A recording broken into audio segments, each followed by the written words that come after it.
ഇന്ന് കുറച്ച് കുഞ്ഞു കുഞ്ഞു സാധനങ്ങളൊക്കെ ഓർഗനൈസ് ചെയ്യാൻ പറ്റിയൊരു ഫയൽ ഓർഗനൈസറാണ് ഉണ്ടാക്കുന്നത്.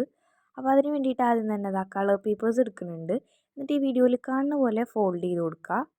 പിന്നെ ഈ വീഡിയോയിൽ കാണുന്ന പോലെ സ്റ്റിക്ക് ചെയ്ത് കൊടുക്കുക. ഞാനിവിടെ ഡബിൾ സൈഡ് ടേപ്പാണ് യൂസ് ചെയ്തിട്ടുള്ളത്. ഗ്ലൂ ആയാലും യൂസ് ചെയ്യുക, പക്ഷേ ആ ഒരു ലൈൻ പോലെ കറക്റ്റ് മിഡിലിൽ മാത്രമേ ഗ്ലൂ ആക്കാൻ പാടുള്ളൂ. ഇതുപോലെ ഞാനൊരു 4 ഡിഫറെൻറ്റ് കളേഴ്സിൽ ഉണ്ടാക്കിയിട്ടുണ്ട്. ഇനിയിപ്പോൾ ഇത് ഒന്നിൻ്റെ മുകളിൽ വേറൊരെണ്ണം ഒട്ടിച്ചു കൊടുക്കുക.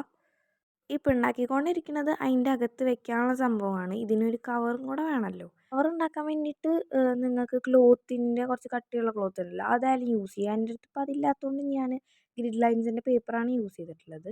എന്നിട്ട് അതുപോലെ ഇത് ക്ലോസ് ചെയ്യാൻ വേണ്ടിയിട്ട് അതിൻ്റെ അറ്റത്തായിട്ട് ഇതുപോലെ ജസ്റ്റ് കട്ട് ചെയ്ത് കൊടുക്കുക, അല്ലെങ്കിൽ ഒരു പേപ്പർ പീസ് ഒട്ടിച്ചും കൊടുക്കുക. ഇനിയിപ്പോൾ മൊത്തം സ്റ്റിക്കേഴ്സൊക്കെ വെച്ചിട്ട് ക്യൂട്ടാക്കി ഇങ്ങോട്ട് എടുത്തിട്ടുണ്ട്. പിന്നെ ഇതുപോലത്തെ കുഞ്ഞു കുഞ്ഞു സാധനങ്ങളൊക്കെ ഓർഗനൈസ് ചെയ്യുക. അപ്പോൾ വീഡിയോ ഇഷ്ടപ്പെട്ടാൽ ലൈക്ക് ചെയ്യുക, ചാനൽ സബ്സ്ക്രൈബ് ചെയ്യുക.